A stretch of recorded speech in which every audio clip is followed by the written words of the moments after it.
నమస్కారం. నా న్యూస్ వార్తలకు స్వాగతం. ముందుగా వార్తల్లోని ముఖ్యాంశాలు. 2026-27 బడ్జెట్ రూపకల్పనపై నీతి ఆయోగ్లో ప్రధాని భేటీ. ఆర్థిక వృద్ధి, పెట్టుబడులపై నిపుణులతో ప్రధాని చర్చ. ఉపాధి సృష్టి, డిజిటల్ ఎకనామీపై కీలక సూచనలు. రైతులు, ఎంఎస్ఎంఈలపై దృష్టితో బడ్జెట్ అవసరమన్న అభిప్రాయం. బనకచెర్లకు అనుమతులు వచ్చినా స్పందన లేదని హరీష్ రావు విమర్శ. నీటి హక్కుల విషయంలో ప్రభుత్వం విఫలమైందని ఆరోపణ. రాష్ట్ర ప్రయోజనాలు పక్కన పెట్టారని హరీష్ రావు వ్యాఖ్య. తెలంగాణ నీటి హక్కులపై పోరాటం కొనసాగుతుందని స్పష్టం.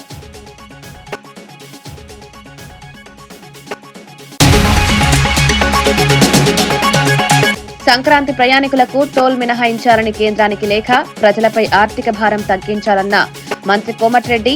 ట్రాఫిక్ రద్దీ నివారణకు ముందస్తు చర్యల సూచన. టోల్ మినహాయింపుతో ప్రయాణికులకు ఊరట.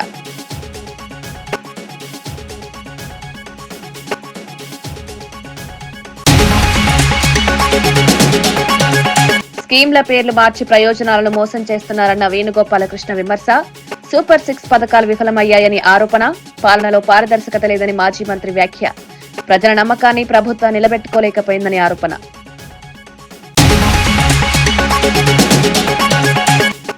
చట్టసభల్లో బీసీలకు 54% రిజర్వేషన్లు లేకపోవడం అన్యాయమన్న ఆర్ కృష్ణయ్య.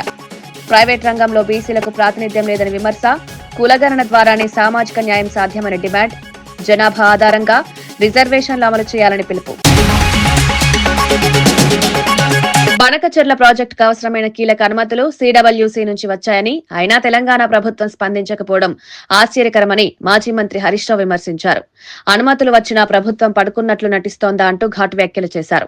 రేవంత్ రెడ్డి రాజకీయ ప్రయోజనాలకే పరిమితమై రాష్ట్ర ప్రయోజనాలను విస్మరిస్తున్నారని ఆరోపించారు. గురువుకు గురుదక్షిణ ఇస్తున్నాడా అంటూ వ్యక్తిగత విమర్శలు చేస్తున్నాడు. ఆంధ్ర అల్లుడున్నంత మాత్రాన నీళ్లను అక్కడికి మళ్లించాలా అని ప్రశ్నించారు. నీటి వనరుల విషయంలో తెలంగాణకు అన్యాయం జరగనివ్వమని స్పష్టం చేశారు. రాష్ట్ర హక్కుల కోసం గట్టిగా పోరాడాల్సిన అవసరం ఉందన్నారు. ఈ ఉత్తరం చూస్తే తెల్లారే ఒంటికాల మీద లేస్తాడు, ఢిల్లీలో అవసరమైతే ధర్నా పెడతాడు. కేంద్ర ప్రభుత్వం ప్రధానమంత్రిని కలవాలి, మన ఎంపీలు పార్లమెంట్లో లొల్లి పెట్టాలి. మరి అసలు ఈ లెటర్ రాలేదా? మీరు పని చేస్తున్నారా, నిద్రపోతున్నారా నాకు తెలియదు. వచ్చినా కూడా కళ్ళు మూసుకున్నారా? I don't know. బట్ ఇది నేను ఇప్పుడు బయట పెడతా ఉన్నా. ఆల్రెడీ గోదావరి బనకచెర్లకు సిడబ్ల్యూసీలో అత్యంత కీలకమైన అనుమతి రానే వచ్చింది, ఇచ్చేసింది కేంద్ర ప్రభుత్వం. ఇది అంతర్రాష్ట్రీయ మామ్లే. చెర్లైన పోలవరం నల్లమల సాగర్ అయినా ఒకటే, గవే నీళ్లు, గదే సోర్సు. పోలవరంకి వెళ్ళి తీసుకుపోతారు. ఇక్కడ ఏమైంది, నీటి లభ్యత ఉన్నది, నీళ్లు తీసుకుపోవచ్చు అని క్లియరెన్స్ ఇచ్చేసారు. అసలు ఎంత ఘోరము! ఏం చేస్తున్నారు మీరు? నిద్రపోతున్నారా? ఉత్తమ్ కుమార్ రెడ్డి పొద్దుగాలేస్తే మమ్మల్ని తిట్టుడేనా? రేవంత్ రెడ్డి ఎప్పుడు లాగుల తొండలు జరుగుతా, లేకపోతే ఏందో అంటాడు కదా, ఇంకా మెడల పేగులు వేసుకుంటా, గోటీలాడుతా, ఈ చిల్లర మాటలేనా? నువ్వేమన్నా రాష్ట్ర ముఖ్యమంత్రిగా రాష్ట్ర ప్రయోజనాలు ఏమైనా కాపాడేది ఉన్నదా లేదా? అసలు నువ్వు ఆ కుర్చీలో కూర్చున్నది ఆంధ్రాకు వత్తాసు పలకడానికా, బాబు గారికి గురుదక్షిణ చెల్లించడానికా, తెలంగాణ నీళ్లు ఆంధ్రాకు దోచిపెట్టడానికా? ఆంధ్ర అల్లుడున్నంత మాత్రాన ఆంధ్రాకు నీళ్ళు ఇస్తారు ఎవడన్నా? నీకు అల్లుడు ఆంధ్రనేమో కానీ నువ్వు ముఖ్యమంత్రి రాష్ట్రానికి కదా. ఇందులో అదే డాక్యుమెంటు పేజ్ 2 హైలైట్ చేసి చూపిస్తున్నా మీకు నేను. ఇది మీ అందరికీ కూడా షేర్ చేస్తా ఈ document. State government has used the discharge data of Godavari at Polavaram site for the period from 1980-81 to 2020-23. Based on this discharge data, the state government has assessed the availability of flood water as under. In excess of 1 lakh cusecs of flood flow, and after deducting the demands of ongoing Chintalapudi, Uttarandhra Sujala Sravanti lift irrigation schemes from Polavaram spillway, during the period from July to October, ఎన్ని టీఎంసీల నీళ్ళు ఉంటాయంటే 790 టీఎంసీలు ఉంటాయని లెక్క తెలిసిండ్రు.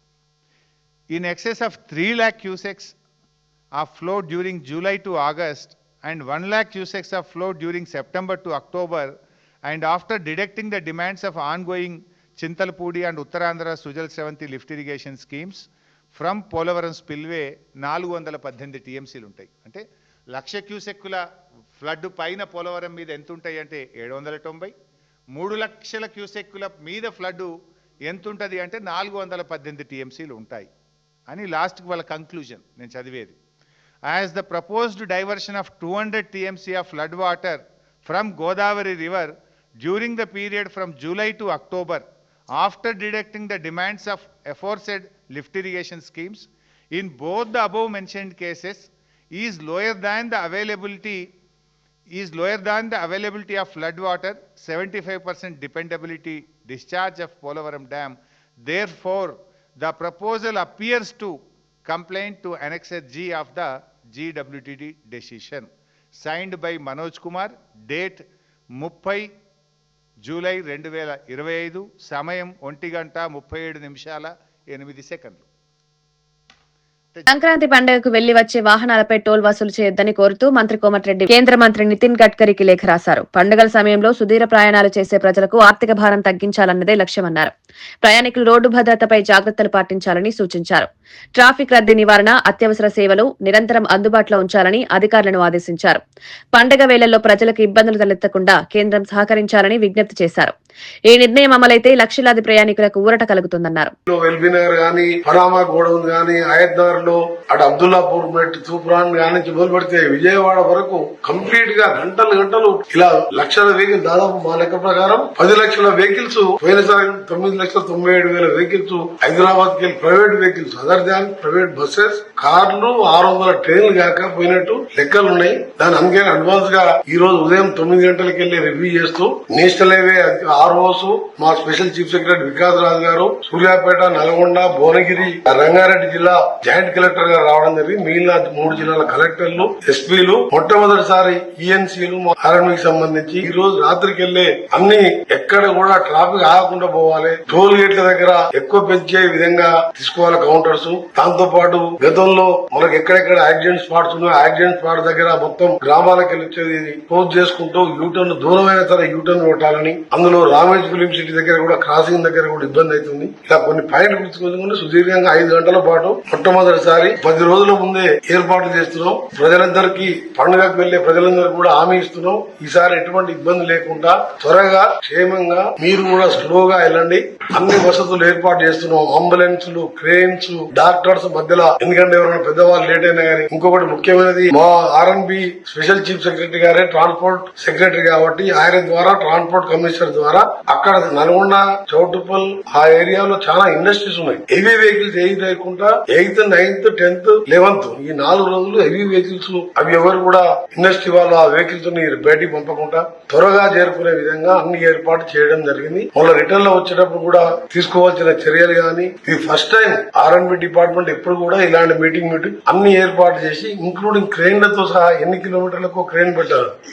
నిన్న CM గారితో మాట్లాడితే గౌరవ సీఎం గారు కూడా డీజీపీ గారికి, ఇంటెలిజెన్స్ ఏడీజీ విజయ్ కుమార్ గారికి ఆదేశాలు ఇచ్చి ఉదయం డీజీ గారు కూడా వాళ్ళు కాన్ఫరెన్స్ తీసుకోవడం జరిగింది. దాంతో పాటు రేపు మళ్ళా వాళ్ళు కూడా రివ్యూ పెట్టుకుని ప్రతి 50 మీటర్లకు కానిస్టేబుల్ ఉండే విధంగా ఎక్కడ ఒక వెహికల్ ఆగకుండా అన్ని చర్యలు తీసుకోవడానికి ఈ రోజు 11 మంది ప్రణాళికతో ముందుకు పోతున్నాం. టోల్ ఫీజు సంబంధించి ఇప్పుడే లేఖ కూడా రాస్తుంది. గడ్కరీ గారికి ఫస్ట్ మెయిల్ చేసి అవసరం ఉంటే పర్సనల్ గా వెళ్లి రేపు గడ్కరీ గారు టైం ఇస్తే రేపైనా 31st అయినా ఫస్ట్ అయినా గడ్కరీ గారిని కలిసడం జరుగుతుంది. ఇంకా మన సెకండ్కి వెళ్ళి అసెంబ్లీ ఉంది కాబట్టి రేపు సమయం ఇస్తే రేపే పోతాను. ఎల్లుండి సమయం ఇచ్చిన ఎల్లుండి గడ్కరీ గారిని కలిసి ఎగ్జామ్షన్ ఇవ్వాలని. ఎందుకంటే ప్రతి టోల్ దగ్గర అందరికి ఈ ఫ్లాష్ ట్యాగ్ లేక టోల్ దగ్గరనే 20 కిలోమీటర్ లైన్ ఆగుతుంది. 3 టోల్ గేట్స్ ఉన్నాయి. దానికోసం కూడా నాకు పూర్తి నమ్మకం ఉంది. గడ్కరీ గారు నా లేఖతో స్పందించి ఆ టోల్ కూడా దాన్ని ఎగ్జామ్షన్ చేస్తారని, అవసరమైతే మేము నామినల్ గా మా ఆర్ఎన్బి డిపార్ట్మెంట్ ద్వారా నామినల్ గా పే చేసాం. రెగ్యులర్ గా వాళ్ళకు పోయినసారి ఎంత ఆదాయం వచ్చో అంత ఇయ్యలేము, నామినల్ గా పే చేసామని చెప్పి కూడా క్లాస్ పెడతాం. తప్పకుండా ఈసారి ఒకటే మా ప్లాన్ ఏంటంటే లాస్ట్ టైం రిపీట్ కాకుండా నేను ముఖ్యమంత్రి గారు ఆలోచించుకొని నిన్న డీజీపీ గారితో మాట్లాడి ఇవాళ 5 గంటలు రివ్యూ పెట్టుకుని వనస్థలిపురం, ఆయత్నార్ గాని. తెలంగాణలో ఇటీవల జరిగిన పంచాయతీ ఎన్నికల్లో దాదాపు 11% ముదిరాజులు సర్పంచులుగా గెలిచినట్లు మంత్రి వాకిటి శ్రీహరి వెల్లడించారు. గ్రామ స్థాయిలో ముదిరాజులకు ప్రజల మద్దతు పెరుగుతుందని అనడానికి ఇది నిదర్శనమన్నారు. అయితే చట్టసభల్లో సరైన ప్రాతినిధ్యం లేకపోవడం వల్లే ముదిరాజులు వెనకబడుతున్నారని ఆవేదన వ్యక్తం చేశారు. రాజకీయంగా బలపడితేనే సామాజిక ఆర్థిక అభివృద్ధి సాధ్యమన్నారు. స్థానిక సంస్థల నుంచి అసెంబ్లీ, పార్లమెంట్ వరకు ప్రాతినిధ్యం పెరగాల్సిన అవసరం ఉందన్నారు. ముదిరాజుల అభివృద్ధికి ప్రభుత్వం అవసరమైన చర్యలు తీసుకుంటుందని హామీ ఇచ్చారు. ఆలోచనతో ఆ సంకల్పంతో ఈరోజు కులగణన చేస్తే డాటాకి ఎంపైరికల్ డాటా ద్వారా ముదిరాజులమే ఎక్కువ ఉన్నామని సంఖ్య కూడా మనకు తెలిసిపోయింది. సంఖ్య కౌంటింగ్ లో తెలుస్తా ఉంది, సంఖ్య జనాభాలో తెలుస్తా ఉంది, సంఖ్య సర్పంచుల గెలుపులో తెలుస్తా ఉంది, సంఖ్య ఉప సర్పంచుల గెలుపులో కూడా అధికారికంగా ముదిరాజుల యొక్క గెలిచడం, కౌన్సిలర్లను కూడా అధికారికంగా ముదిరాజులమే గెలిచడం. కానీ బాధ అంతా ఎక్కడ వస్తుందంటే ఇంత పెద్ద ప్రామాణికమైనటువంటి సంఖ్య అసెంబ్లీలో లేదు, పార్లమెంట్ లో లేదు, మిగతా అధికారం వచ్చే కార్యక్రమాల్లో లేదు. దానికి కావాల్సిన ఆలోచన ఏంటి? ఆ ప్రణాళిక ఎక్కడ ఉంది? ఎట్లా మనం బయటపడాలి? ఒకరికి ఒకరు తోడైతే, ఒకరికి 10 మంది తోడైతే మనం ఆలోచన విధానాన్ని బయటికి ఎట్లా తీసుకురావాలి? దాదాపు ఎన్నో శతాబ్దాల నుంచి ఆలోచన ఉన్నటువంటి బీసీ డీబై నుంచి ఏకు రాకపోవడానికి కారణం ఏంది? ఎందుకంటే చట్ట సభల్లో మనం లేవు కాబట్టి ఈ రోజు మనం వెనుకబడిపోతున్నాం అన్నమాట మర్చిపోద్దని తెలియజేస్తా ఉన్నాం. స్వాతంత్ర్యం వచ్చి ఇన్నేళ్లు గడిచినా చట్టసభల్లో బీసీలకు 54% రిజర్వేషన్లు కల్పించకపోవడం తీవ్రమైన అన్యాయమని బీసీ నేత ఆర్ కృష్ణయ్య అన్నారు. మోడీ పాలనలో దేశం అభివృద్ధి చెందుతున్న ప్రైవేట్ రంగం, కోర్టులు, విద్యా వ్యవస్థలో ఎస్సీ, ఎస్టీ, బీసీలకు సరైన ప్రాతినిధ్యం దక్కడం లేదని విమర్శించారు. కులగణన ద్వారానే దేశంలో నిజమైన మార్పు వస్తుందని, లోపభూయిష్టంగా ఉన్న తెలంగాణ బీసీ సర్వేని సరిదిద్దాలని సూచించారు. సామాజిక న్యాయం అమలు కావాలంటే జనాభా ఆధారంగా రిజర్వేషన్లు కల్పించాలన్నారు. రాజకీయ సంకల్పం లేకపోతే బీసీల సమస్యలు పరిష్కారం కావని, అన్ని పార్టీలు ఈ అంశాన్ని గంభీరంగా పరిగణించాలన్నారు. ప్రపంచంలోనే బహుజన హితాయ బహుజన సుఖాయ సర్వే జన సుఖినో భవంతని నిర్దించిన వేదభూమి ఇది. ఈ భూమి లోపల, ధర్మభూమి లోపల ఇప్పటికీ సగం జనాభా పేదరికం కింద, అమాయకత్వం కింద నలిగిపోతున్నారు, అణచివేయబడుతున్నారు. సామాజికంగా, ఆర్థికంగా ఈ కులాలను కులం పేరు మీద తొక్కివేయబడ్డారు. ఇట్లాంటి స్థితి నుంచి విముక్తి జరగాలంటే నేటి ప్రధాని నరేంద్ర మోడీ బలమైన ప్రధాని. ఆయన హయాంలో అనేకమైన విప్లవాత్మకమైనటువంటి మార్పులు జరుగుతున్నాయి దేశంలో. ఈ దేశంలో గతంలో జరిగిన ఏ మార్పు కూడా ఇంత పకడ్బందీగా జరగలేదు. ప్రపంచం కూడా భారతదేశం వైపు తొంగి చూస్తున్నాడు. ఏంటిది? భారతదేశం ఒక అగ్రదేశంగా తయారవుతుందని. ఒకప్పుడు మన భారతదేశం బీద దేశాల సరసన ఉండే. ఈరోజు ఇప్పుడు ఎన్నో ర్యాంక్ వచ్చింది? 4వ ర్యాంక్ వచ్చింది. First America, 2 China, Japan, Germany, తర్వాత భారతదేశం. అంటే వరుసగా ఒకప్పుడు ఎక్కడో 150, 130 ర్యాంక్ ఉన్న భారతదేశము ఈరోజు 4వ ర్యాంకుకి వచ్చింది. ఇది ఇంకా తొందర లోపల 3వ ర్యాంక్ పోతుంది. 20 ఏళ్ళ తర్వాత నంబర్ 1 ర్యాంక్ రావాలని ప్రధాని మోడీ గారి ఆశయం. ఆ దిశగా అడుగులు వేస్తున్నారు. ఈరోజు భారతదేశ కీర్తి ప్రతిష్టలు ప్రపంచంలో వెలిసిపోతున్నాయి. ఇట్లాంటి పరిస్థితుల్లో ఈ దేశంలో పేదవారు, ఆ సామాజిక సమానతలు, ఆర్థిక సమానతలు, ఇంకా ఇవన్నీ దీనజనాలు ఉండడం భావ్యం కాదు. అందుకే ఈ సమాజంలో మార్పు రావాలి, సంస్కరణలు రావాలనేటువంటి దిశగా మనం చాలా రోజులుగా తెలంగాణ లోపల బీసీల అభివృద్ధి కోసం అనేకమైనటువంటి కార్యక్రమాలు చేపట్టడం జరిగింది. మొట్టమొదట వీళ్ళు చదువుకోవాలి. చదువు ద్వారానే పేద కులాల యొక్క గౌరవం పెరుగుతుంది, అభివృద్ధి జరుగుతుంది. ఈ కులాల యొక్క సమాజం లోపల ఉన్నత స్థితికి చేరుకుంటారు. విద్య ద్వారానే సమాజంలో మార్పు వస్తుందనే ఆశయంతో 40 ఏళ్ళకుండా హాస్టల్ సీట్ వస్తే చదవని పరిస్థితి, ఫీజులు కట్టలేక, స్కాలర్షిప్ రాక, చదువుకోలేక నానా ఇబ్బందులు పడ్డటువంటి ఈ బీసీలకు హాస్టళ్ళు పెట్టాలి, గురుకులాలు పెట్టాలి, స్కాలర్షిప్లు మంజూరు చేయాలి, ఫీజులు మాఫీ చేయాలని అనేక పోరాటాలు చేసి దేశంలో ఎక్కడ లేని విధంగా ఇక్కడ స్కీమ్లు పెట్టేయడం మూలంగా ఈరోజు చాలా పెద్ద ఎత్తున ప్రతి ఇంటిలో డిగ్రీ పీజీ చదివే ప్రకారం ఉన్నాడంటే ఈ 2 తెలుగు రాష్ట్రాలే. పక్కకి కర్ణాటక ఉంది, ఈ పక్కన తమిళనాడు ఉంది. అక్కడ మీరు పోయి చూడండి, బీసీలకు ఎలాంటి స్కీములు లేవు, ఎలాంటి అభివృద్ధి లేదు. ఇక్కడ మాత్రం చాలా అభివృద్ధి మనం తీసుకొచ్చాం, చేస్తున్నాం. అందుకే ఈ మధ్యకాలం లోపల బీసీలందరూ కూడా మొట్టమొదట ఇది దేశం ప్రజాస్వామ్య దేశం. ఈ దేశం లోపల ప్రజాస్వామ్యం లోపల అన్ని కులాలకు, అన్ని సామాజిక వర్గాలకు వారి వారి జనాభా ప్రకారము రాజకీయ వాటా ఉండాలి. కానీ 76 ఏళ్ళు అయితే వాటా ఇవ్వలేదు. అందుకే వాటా రావాలంటే ఈ ప్రజాస్వామ్యం పేరుకే డబ్బున్నోడే ఎమ్మెల్యే అవుతున్నాడు, డబ్బున్నోడే ఎంపీ అవుతున్నాడు, డబ్బున్నోడే రాజు అవుతున్నాడు. అందుకే డబ్బు లేనటువంటి బీసీలు రాజకీయంగా రారు. వీళ్లకు రాజకీయ రిజర్వేషన్లు పెట్టాలని చెప్పి అందుకోసం పార్లమెంటు బీసీ బిల్లు పెట్టి చట్టసభలో బీసీలకు 50% రిజర్వేషన్లు పెట్టాలని డిమాండ్ చేస్తున్నాం. ఈ డిమాండ్ను ఈరోజు పీక్ స్థాయికి వచ్చింది. తెలంగాణ కూడా మీరు చూస్తున్నారు, పంచాయతీరాజ్లో 42% రిజర్వేషన్లు పెట్టాలని అక్కడ ఉవ్వెత్తున ఉద్యమం ఇచ్చిపడ్డది. పెద్ద ఎత్తున ఉద్యమాలు జరిగి 130 సంఘాలతోటి బీసీ జాకి ఏర్పాటు చేసి తెలంగాణ బంద్కు పిలిపిస్తే పిట్ట పీచుమని లేదు, కాకి కావుమని లేదు. అంత పెద్ద ఎత్తున అక్కడ బంద్ జరిగింది. అదేవిధంగా దేశం లోపల ఏదన్నా మేలు జరగాలంటే అది మోడీ ద్వారా మాత్రమే సాధ్యం. సమాజంలో మార్పుకు ఈ సమాజం అంతా అసమానతలు మాపడానికి, సామాజిక అసమానతలు, ఆర్థిక వ్యత్యాసాలు, అసమానతలు రూపుమాపాలంటే బలమైన ప్రధాని అయితే తప్ప సాధ్యం కాదు. లేకపోతే సమాజంలో పాతుకుపోయినటువంటి అనుభవించినటువంటి వర్గాలు. ఇటీవల ఎన్నికల్లో గెలిచిన సర్పంచ్లు ప్రజల నమ్మకాన్ని నిలబెట్టుకుంటూ పనిచేయాలని ఎంపీ ఈటెల రాజేందర్ సూచించారు. ప్రజలు ఇచ్చిన అవకాశాన్ని సద్వినియోగం చేసుకోవాలని, గ్రామాభివృద్ధి లక్ష్యంగా ముందుకు వెళ్లాలని హితవు పలికారు. అధికార పదవి అనేది సేవ చేయడానికి వచ్చిన బాధ్యతగా భావించాలన్నారు. ప్రజలకు నోట్లో నాలుకలా ఉండి వారి సమస్యలను వెంటనే పరిష్కరించే ప్రయత్నం చేయాలని సూచించారు. రాజకీయ భేదాలు పక్కన పెట్టి గ్రామ సంక్షేమం కోసం ఐక్యంగా పనిచేయాలన్నారు. ప్రజల ప్రేమ, గౌరవం పొందడంలో సర్పంచ్లే ముందుండాలన్నారు. గ్రామాల్లో మౌలిక వసతులు, పారిశుద్ధ్యం, తాగునీరు, విద్య, ఆరోగ్యం వంటి అంశాలపై ప్రత్యేక దృష్టి పెట్టాలన్నారు. ప్రజల విశ్వాసమే నాయకుడి అసలైన బలమని ఈటెల ఉదయం 4 గంటలకు దొరకటం ఎవరు, మధ్యాహ్నం పూట దొరకటం ఎవరు, సాయంత్రం పూట దొరకదని చెప్పి నా వార్డు మెంబరు, నా సర్పంచ్ ఒక్కొక్క రోజు ఒక్కొక్క ఇంటికి తప్పకుండా పోయి 10-15 రోజుల పాటు కష్టపడి మీరు గెలిచొచ్చిండ్రు. మీరందరూ కూడా చల్లగా వర్ధిల్లాలని, ప్రజల ప్రేమను పొందడంలో తప్పకుండా ముందు బాగా నిలుస్తారని చెప్పి నేను భావిస్తా ఉన్నాను.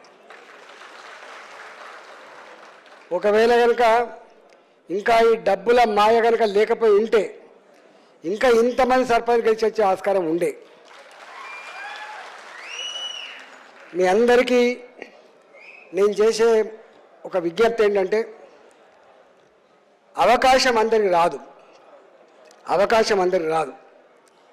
వచ్చిన అవకాశాన్ని జారవిడుచుకోవద్దు.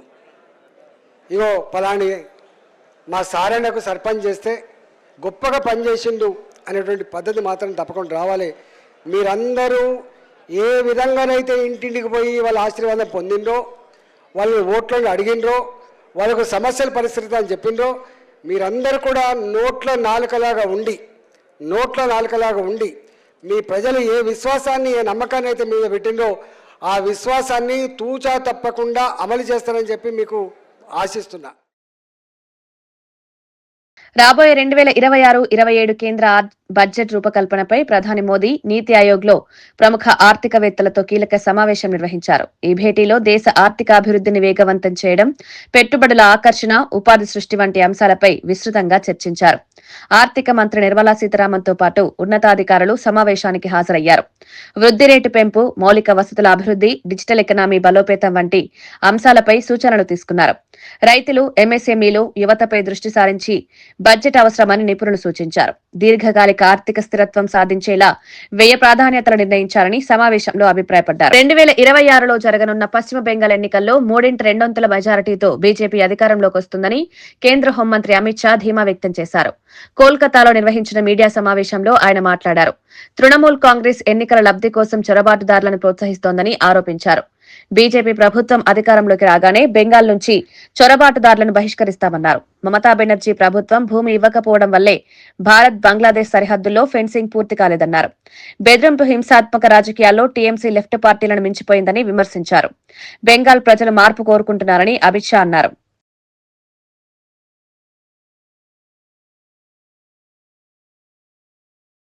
कांग्रेस के 15 साल के शासन में भय, भ्रष्टाचार और कुशासन और विशेषकर घुसपैठ से बंगाल की जनता भयभीत भी है।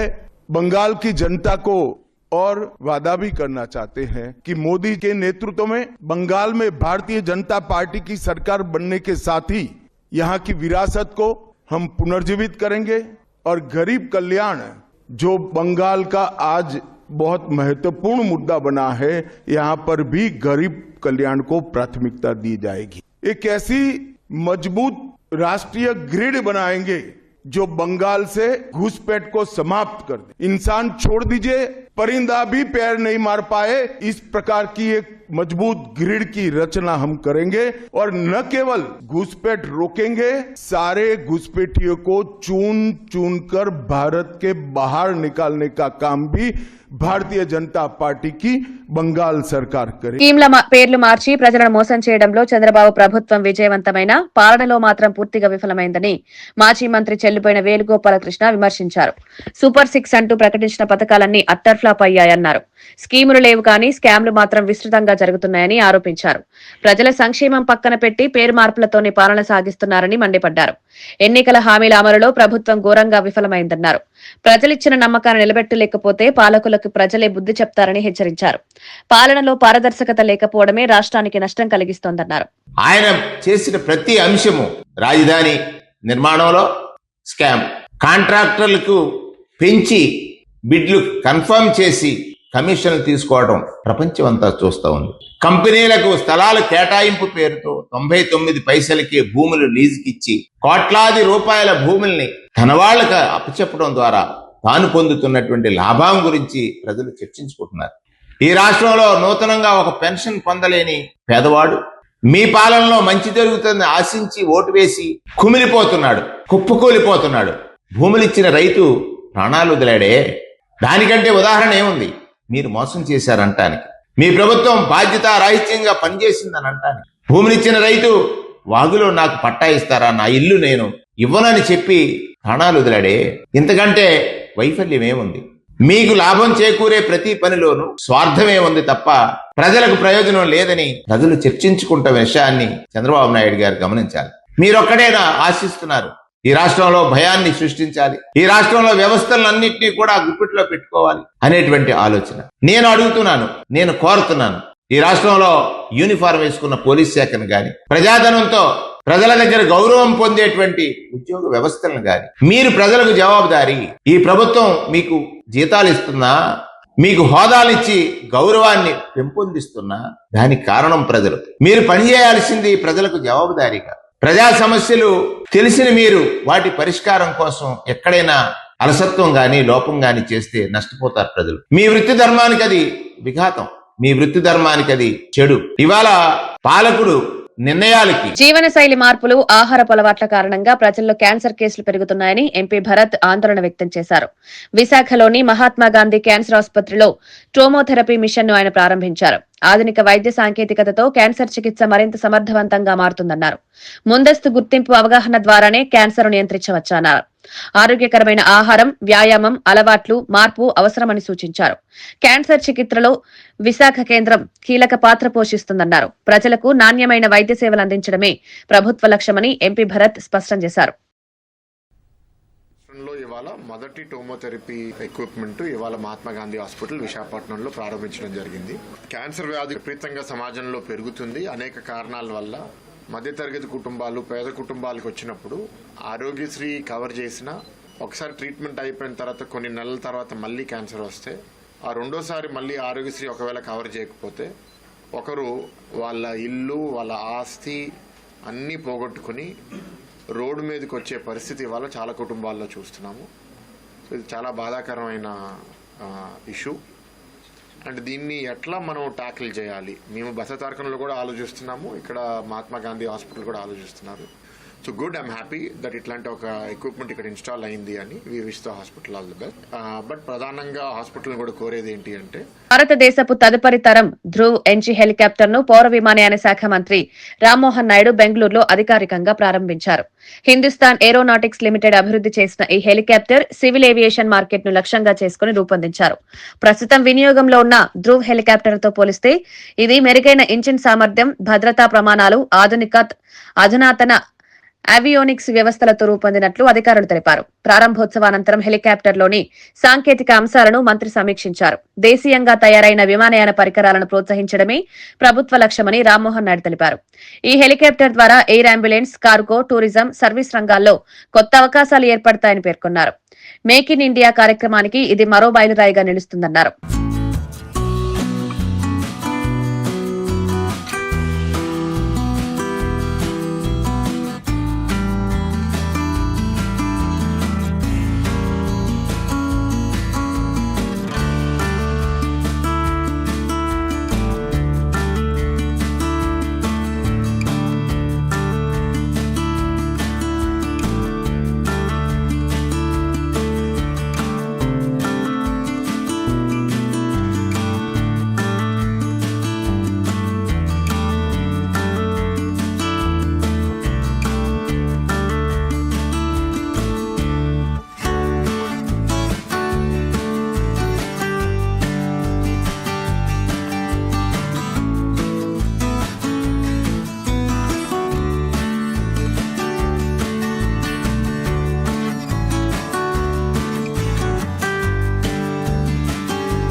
వచ్చే భక్తులకు ఎలాంటి ఇబ్బందులు కలగకుండా అన్ని ఏర్పాట్లు చేయాలని ప్రభుత్వ విప్ ఆది శ్రీనివాస్ అధికారులకు సూచించారు. జిల్లా కలెక్టర్ అధ్యక్షతన జరిగిన సమన్వయ సమావేశంలో ఆయన పాల్గొని వివిధ శాఖల ప్రణాళికలను సమీక్షించారు. భక్తులకు తాగునీరు, పెండాల్స్, పారిశుద్ధ్యం, పార్కింగ్ సదుపాయాలు సమర్థంగా కల్పించాలని ఆదేశించారు. ఆలయ ఆవరణలో రావి చెట్టు వద్ద రథంపై దర్శనం ఏర్పాటు చేస్తామన్నారు. శాంతి భద్రతలు, ట్రాఫిక్ నియంత్రణపై ప్రత్యేక దృష్టి పెట్టాలని సూచించారు. మహాశివరాత్రి జాతరను ఘనంగా నిర్వహించేందుకు ప్రభుత్వం అన్ని విధాలుగా కృషి చేస్తోందని స్పష్టం చేశారు. భక్తుల సౌకర్యమే ప్రధాన లక్ష్యమని పేర్కొన్నారు. వచ్చేటువంటి భక్తులకు, సుదూర ప్రాంతం నుంచి వచ్చేటువంటి ప్రయాణికులకు ఆర్టీసీకి సంబంధించినటువంటి బస్సుల ద్వారా సుమారు 600 పైచిలుకు బస్సులను వివిధ జోన్ల ద్వారా అటువైపు నిజామాబాద్ నుంచి, ఇటువైపు కామారెడ్డి నుంచి, ఇటువైపు వరంగల్ నుంచి, కరీంనగర్ వైపు నుంచి, జైత్యాల నుంచి వచ్చేటువంటి సెక్టార్ల ద్వారా వచ్చేటువంటి ఘనంగా జరపాలని చెప్పని ఈ రోజు ఈ మహాశివరాత్రి ముందస్తు సమావేశం ద్వారా ఒక నిర్ణయం తీసుకోవడం జరిగింది.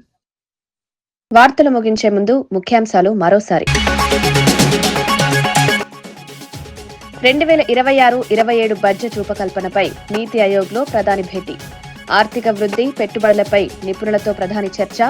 ఉపాధి సృష్టి, డిజిటల్ ఎకనామీపై కీలక సూచనలు. రైతులు, ఎంఎస్ఎంఈలపై దృష్టితో బడ్జెట్ అవసరమన్న అభిప్రాయం. బనకచెర్లకు అనుమతులు వచ్చినా స్పందన లేదని హరీష్ రావు విమర్శ. నీటి హక్కుల విషయంలో ప్రభుత్వం విఫలమైందని ఆరోపణ. రాష్ట్ర ప్రయోజనాలు పక్కన పెట్టారని హరీష్ రావు వ్యాఖ్య. తెలంగాణ నీటి హక్కులపై పోరాటం కొనసాగుతుందని స్పష్టం.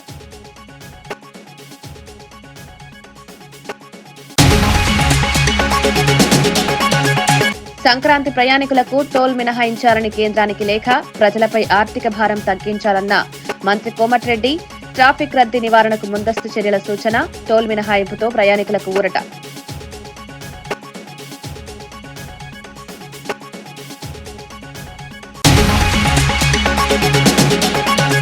స్కీమ్ల పేర్లు మార్చి ప్రయోజనాలను మోసం చేస్తున్నారన్న వేణుగోపాలకృష్ణ విమర్శ.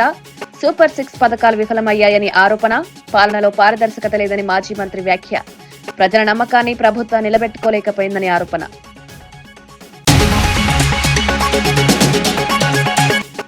చట్టసభల్లో బీసీలకు 54% రిజర్వేషన్లు లేకపోవడం అన్యాయమన్న ఆర్ కృష్ణయ్య. ప్రైవేట్ రంగంలో బీసీలకు ప్రాతినిధ్యం లేదని విమర్శ. కులగణన ద్వారానే సామాజిక న్యాయం సాధ్యమని డిమాండ్. జనాభా ఆధారంగా రిజర్వేషన్లు అమలు చేయాలని పిలుపు. ఇవి ఈనాటి వార్తా విశేషాలు. మరో బులెటిన్లో మళ్ళీ కలుద్దాం. నమస్కారం.